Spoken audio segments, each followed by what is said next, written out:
आपल्या हिंदू धर्मामध्ये अन्नाला केवळ पोट भरण्याचे साधन मानले जात नाही, तर अन्नामध्ये साक्षात देवीचा वास आहे अशी श्रद्धा आहे. म्हणूनच आपल्या घरामध्ये अन्नपूर्णा देवीला विशेष महत्त्व दिले जाते. ज्या घरामध्ये अन्नाची कमतरता भासू नये, घरातील चूल नेहमी पेटती राहावी, कुटुंबातील प्रत्येक व्यक्तीला पोटभर अन्न मिळावे आणि घरामध्ये सुख समृद्धी नांदावी अशी प्रत्येकाची इच्छा असते. याच श्रद्धेतून अनेक घरामध्ये अन्नपूर्णा देवीची छोटी मूर्ती देवघरात ठेवली जाते. पण मित्रांनो, फक्त अन्नपूर्णा देवीची मूर्ती घरामध्ये आणणे पुरेसे आहे का? ती मूर्ती देवघरात नेमकी कुठे ठेवावी? तिची पूजा कशी करावी? कोणत्या दिवशी स्थापना करावी? आणि सर्वात महत्त्वाचा प्रश्न म्हणजे अनेक घरामध्ये अन्नपूर्णा देवीची मूर्ती तांदळात ठेवली जाते. पण तुम्हाला माहिती आहे का नेमकं तुमच्यासोबत काय घडत असतं?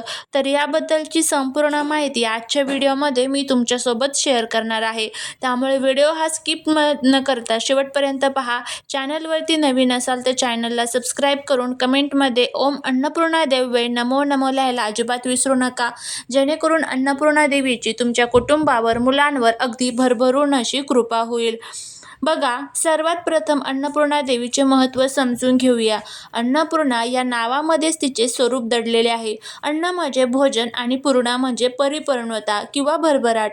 धार्मिक परंपरेमध्ये अन्नपूर्णा देवीला अन्न, पोषण आणि समृद्धीची देवी मानली जाते. भगवान शिव आणि माता पार्वतीशी संबंधित अनेक धार्मिक कथांमध्ये अन्नपूर्णा देवीचे महत्त्व सांगितले आहे. त्यामुळे आपल्या घरात अन्नाचा आदर करणे म्हणजेच एका अर्थाने अन्नपूर्णा देवीचा आदर करणे अशी श्रद्धा आहे. म्हणूनच घरामध्ये अन्नपूर्णा देवीची मूर्ती असो किंवा नसो, सर्वात महत्त्वाची गोष्ट म्हणजे घरात अन्नाची नासाडी होऊ देऊ नये. अन्नाचा अपमान न करणे किंवा शक्य असेल तेव्हा गरजू व्यक्तीला अन्नदान करणे. कारण केवळ घरात मूर्ती ठेवून उपयोग नाही, आपल्या आचरणातून त्या देवीचे सन्मान झाला पाहिजे.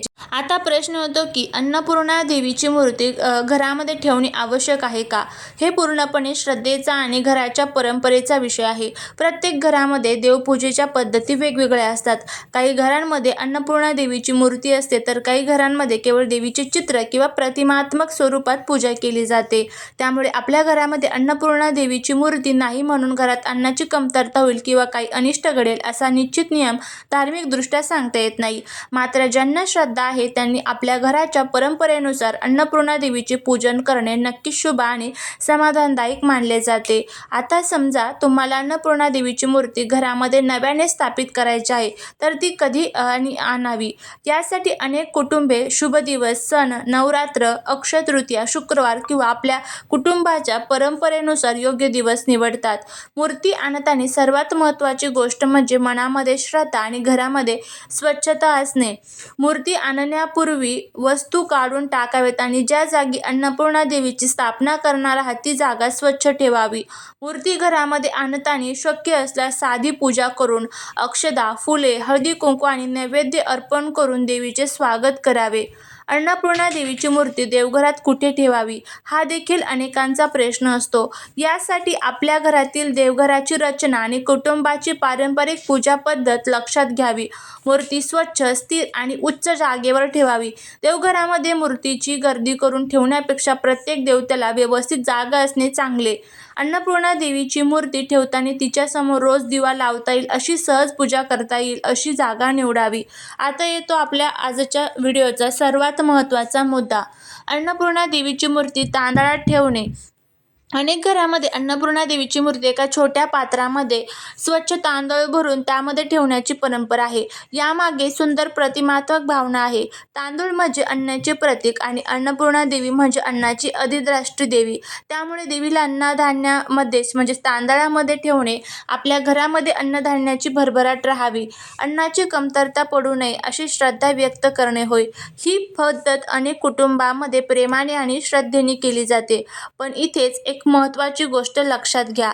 जर तुम्ही अन्नपूर्णा देवीची मूर्ती तांदळात ठेवली असेल तर त्या तांदळाकडे दुर्लक्ष करू नका.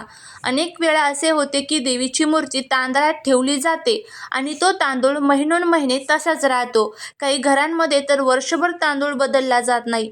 धार्मिक परंपरेच्या दृष्टीने अन्न हे पूजनीय मानले जाते. त्यामुळे अन्नधान्य स्वच्छ, ताजे आणि व्यवस्थित ठेवणे योग्य आहे. तांदूळ ओलसर झाला, त्याला कीड लागली, दुर्गंधी आली किंवा तो खराब झाला तर तो देवघरात ठेवणे योग्य नाही.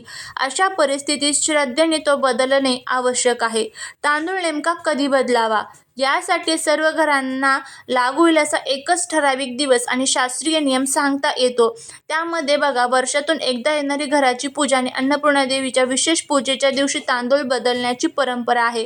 मग यामध्ये तुम्ही गुरुवारी तांदूळ बदलू शकता किंवा शक्य असेल तर पौर्णिमेला तुम्ही तांदूळ बदलू शकता. तुम्हाला या 2 दिवसांमध्ये शक्य झालं तर तेव्हा बदला किंवा मग एखाद्या मंगळवारी जरी तुम्ही तांदूळ बदलले तरी देखील चालू शकतं. त्यामुळे तुम्हाला जेव्हा वेळ भेटेल तेव्हा हे तांदूळ जे आहेत ते तुम्हाला बदलायचे आहे. तांदूळ बदलताना देखील घाईघाईने करू नका. प्रथम देवघर स्वच्छ करा, देवीची मूर्ती आदराने बाहेर काढा, जुना तांदूळ वेगळा करा आणि मूर्ती तसेच पात्र स्वच्छ करून घ्या. त्यानंतर नवीन स्वच्छ आणि कोरडा तांदूळ पात्रामध्ये भरा आणि अन्नपूर्णा देवीची मूर्ती त्यामध्ये व्यवस्थित स्थापन करा. मूर्ती स्थिर राहील आणि पडणार नाही याची काळजी घ्या. त्यानंतर देवीला हळदी, कुंकू, फुले, अक्षता आणि नैवेद्य अर्पण करा. दिवा लावा, मनापासून प्रार्थना करा. हे अन्नपूर्णा माते, आमच्या घरात अन्नाचा कधीही अपमान होऊ नये, कोणालाही उपाशी राहावे लागू नये, आमच्या घरात सुख, शांती आणि समाधान राहू दे. आता जुना तांदूळ काढल्यानंतर त्याचे काय करायचे हा प्रश्न देखील खूप महत्त्वाचा आहे. सर्वात प्रथम तांदूळ खराब झाला आहे का हे तपासा. जर तांदूळ स्वच्छ, कोरडा आणि खाण्यायोग्य असेल तर आपल्या घराच्या परंपरेनुसार तो स्वयंपाकासाठी वापरू शकता किंवा अन्नधान्यासाठी वापरू शकता. मात्र जर तांदळाला कीड लागली असेल, बुरशी आली असेल, ओला झाला असेल तर खाण्यायोग्य राहिला नसेल तर तो अन्न म्हणून वापरू नये. देवाच्या नावावर ठेवले आहे म्हणून खराब अन्न खाण्यायोग्य ठरत नाही. अन्नाचा आदर करण्याचा अर्थ सुरक्षित आणि योग्य अन्नाचा वापर करणे आहे. मग यामध्ये तुम्ही हा तांदूळ पक्ष्यांना खाऊ घालू शकता, एखाद्या झाडाखाली अर्पण करू शकता. अशा पद्धतीने सुद्धा तुम्ही करू शकता. बघा, आपल्याला अनेक ठिकाणी असा संदेश पाहायला मिळतो की अन्नपूर्णा देवीच्या तांदळाला हात लावला तर संकट येतं, तांदूळ बदलला नाही तर घरात मोठा अनर्थ होतो किंवा तांदूळ अमुक दिवशी बदलला नाही तर देवी रागावते. अशा गोष्टी ऐकताना आपण थोडा विवेक ठेवला पाहिजे. श्रद्धा ठेवणे चांगले आहे पण भीती निर्माण करून पूजा करण्याची गरज नाही. देवी ही मातेचे स्वरूप मानली जाते, त्यामुळे तिची पूजा प्रेमाने, स्वच्छतेने आणि कृतज्ञतेने करणे हा या परंपरेचा मुख्य हेतू आहे. तांदूळ बदलला नाही म्हणून लगेच काही वाईट घडेल असा निश्चित दावा करणे नाही, पण पूजेसाठी ठेवलेले अन्न खराब होऊ देऊ नये आणि त्याकडे पूर्णपणे दुर्लक्ष करणे हे मात्र स्वच्छतेच्या आणि अन्नाच्या आदराच्या दृष्टीने टाळायला हवे. अन्नपूर्णा देवीची रोज पूजा कशी करावी तर आता सकाळी दररोज स्वच्छ अंघोळ करून प्रथम दिवा लावावा. त्यानंतर अन्नपूर्णा देवीसमोर पाणी अर्पण करावे. हळदी, कुंकू, अक्षता आणि एखादी सुगंधित फुलं अर्पण करावी. आपल्या घरात शक्य असल्यास देवीसमोर थोडेसे शिजवलेले अन्न नैवेद्य म्हणून ठेवावे. नैवेद्य ठेवताना अन्न ताजे आणि स्वच्छ असावे. नैवेद्य दाखवल्यानंतर प्रसाद म्हणून कुटुंबातील सदस्यांनी आदराने खावा. पूजा फार मोठी असण्याची गरज नाही. 2 मिनिटे जरी मनापासून प्रार्थना केली तरी पुरेशी असते. शुक्रवारच्या दिवशी अनेक कुटुंबामध्ये देवीची विशेष पूजा करण्याची परंपरा आहे. त्या दिवशी देवघर अधिक स्वच्छ करून देवीसमोर दिवा लावून, फुले अर्पण करून आणि गोड नैवेद्य दाखवून पूजा करता येते. काही घरांमध्ये अन्नपूर्णा देवीची विशेष पूजा पौर्णिमा, नवरात्र किंवा इतर शुभ प्रसंगी केली जाते. पण पुन्हा एकदा सांगते, तुमच्या घरात पूर्वीपासून जी परंपरा चालत आली आहे तिचाच आदर करा.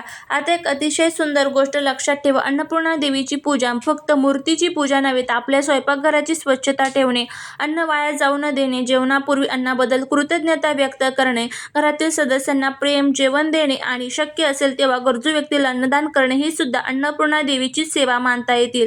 तुम्ही देवघरात मोठी पूजा केली आणि दुसरीकडे ताटातील अन्न वाया घातले तर त्या पूजेचा खरा अर्थ आपण विसरतो.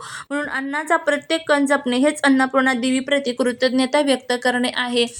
घरात अन्नपूर्णा देवीची मूर्ती नसल्यास काय करावे तर घाबरण्यासारखं काही कारण नाही आहे. तुम्ही मग एखाद्या देवघरामध्ये आपल्या अन्नपूर्णा देवीची मूर्ती स्थापित करू शकता. नाही स्थापित करायचं तर आपल्या स्वयंपाकघरामध्ये अन्नपूर्णा देवीचं चित्र जे आहे तर ते तुम्ही तिथे लावू शकता. अशा पद्धतीने सुद्धा तुम्ही करू शकता. अन्नपूर्णा देवीची मूर्ती तांदळात ठेवताना आणखी काही गोष्टी लक्षात ठेवा. पात्र पूर्णपणे स्वच्छ असावे. तांदूळ कोरडा असावा. मूर्ती ठेवण्यापूर्वी तांदळामध्ये कोणतीही घाण, ओलावा किंवा कीड नसावी. देवघरात मुंग्या, कीटक किंवा ओलावा जाणवत असेल तर तांदूळ त्वरित तपासावा, कारण देवघर स्वच्छ ठेवणे ही पूजा करणं इतकीच महत्त्वाची गोष्ट आहे. काही जण अन्नपूर्णा देवीची मूर्ती तांदळात ठेवतात आणि त्या तांदळामध्ये सतत वेगवेगळ्या वस्तू मिसळत राहतात. हे करण्याची आवश्यकता नाही. साधा, स्वच्छ, कोरडा तांदूळ पुरेसा आहे. श्रद्धेला अनावश्यक गुंतागुंत करण्याची गरज नाही. देवीला सर्वात प्रिय काय, तर मनातील भक्ती, स्वच्छता आणि कृतज्ञता आणि चांगले आचरण. त्यामुळे आता अन्नपूर्णा देवीची मूर्ती मोठी असावी का, तर बघा, अन्नपूर्णा देवीची मूर्ती आपल्या घरामध्ये छोटीच आपल्याला स्थापित करायची असते. तर अशा पद्धतीने हे छोटे छोटे नियम जे आहेत तर ते आपल्याला पाळायचे आहे. जर तुम्हाला हा व्हिडिओ आवडला असेल तर व्हिडिओला लाईक करा, शेअर करा, सबस्क्राईब करा. भेटूया पुढच्या एका छानशा नवीन व्हिडिओत. तोपर्यंत सर्वांना श्री स्वामी समर्थ.